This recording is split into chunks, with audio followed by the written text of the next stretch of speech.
राम राम। आमच्या हसुरी गावचे श्रीयुत पांडुरंग नेलवाडे यांनी एक वेळेस मला प्रश्न केला। ते म्हणाले, साहेब, लोक मंदिरं का बांधतात? त्यांनी शाळा बांधाव्यात, दवाखाने उघडावेत। त्यांचा प्रश्न काही अंशी बरोबर आहे, पण पूर्णपणे बरोबर नाही आहे। त्याचा असा आहे, भगवंताच्या प्राप्तीचे अनेक मार्ग आहेत। त्यामध्ये मुख्य मार्ग म्हणजे भक्ती मार्ग आहे, कर्म मार्ग आहे आणि ज्ञान मार्ग आहे। कर्म मार्ग म्हणजे काय की चांगलं कार्य करायचं, धर्मयुक्त कार्य करायचं, त्याला कर्मयोग म्हणतात। फक्त कर्मयोगी तो का होतो? अहंकारी बनतो। फक्त कर्म केल्यानंतर मनुष्य अहंकारी बनतो। तो काय म्हणतो? हे मीच केलं, माझ्यामुळंच झालं।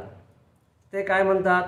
वर्क इज वर्शिप, सेवा ही धर्म आहे। परंतु तेवढंच नाही आहे। आता दुसरा काय? भक्ती मार्ग। भक्ती मार्ग काय आहे? मनुष्याला दुबळा बनवतो। ते काय म्हणतात की सर्व काही भगवान करतो, मी काहीच करत नाही, मी फक्त रामराम करतो। तर फक्त भक्ती मार्ग हा मनुष्याला दुबळा बनवतो। आणि ज्ञानयोग कशाला म्हणायचं? मी, आत्मा आणि परमात्मा यांचं ज्ञान म्हणजे ज्ञानयोग।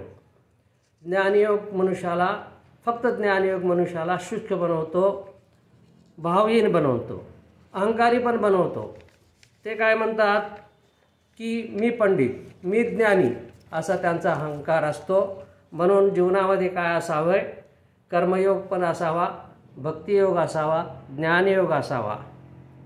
शाळा बांधाव्यात, दवाखाने बांधावेत, पण मंदिरं पण बांधावेत आणि ज्ञान पण मिळवावं।